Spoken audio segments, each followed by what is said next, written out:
BC బిల్లును అడ్డుకుంటుంది BJP నేతలే అంటూ TPCC chief Mahesh Kumar Goud hot comments. దమ్ముంటే నువ్వు సెక్యూరిటీ లేకుండా ప్రజల్లోకి రాగలవా అంటూ సవాల్ విసిరారు. బీసీ బిల్లును బీజేపీ నేతలు టెంపరీగా ఆపగలరేమో కానీ పర్మనెంట్ గా అడ్డుకోలేరని, 3 ఏళ్ల తర్వాత కేంద్రంలో రాహుల్ గాంధీని ప్రధానిగా అవుతారని, అప్పుడు బాజాప్తా బీసీ రిజర్వేషన్లు సాధిస్తామని చెప్పారు.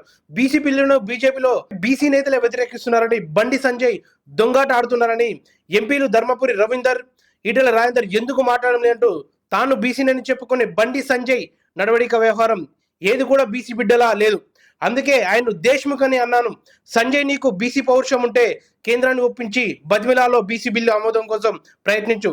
కిషన్ రెడ్డి, బండి సంజయ్లు తలుచుకుంటే ఒక్క రోజులోనే కేంద్రం ఆమోదం తెలుపుతుందని బండి సంజయ్ పై, కిషన్ రెడ్డిపై హాట్ కామెంట్ చేస్తూ మన టీపీసీ చీఫ్ కుమార్ గౌడ్ మాట్లాడుతూ, అలాగే మరొకటి ఇక్కడ చిన్న లిటిగేషన్. బీసీ రిజర్వేషన్లు అయిపోయిన తర్వాతనే స్థానిక సంస్థలు నిర్వహిస్తా అంటున్న కాంగ్రెస్ పార్టీ. మరొకటి, ఇప్పుడు కేంద్రంలో ఉన్న బీజేపీ కాకుండా, అంటే బీజేపీ ప్రభుత్వం పోవాలంటే ఇక 3 years వెయిట్ చేయాలి. దానికి మరోసారి హాట్ కామెంట్ చేస్తూ మన టీపీసీ చీఫ్, రాహుల్ గాంధీ వచ్చిన తర్వాత బాజాప్తా చేస్తామంటే అంటే 3 సంవత్సరాల వరకు ఆగాల్సిందని ఒక్కసారి బీసీ బిడ్డలారా ఆలోచించండి. ఇలాంటి వీడియోలు కావాలంటే మా వేటి మీడియాని సబ్స్క్రైబ్ చేసుకోండి. Thank you.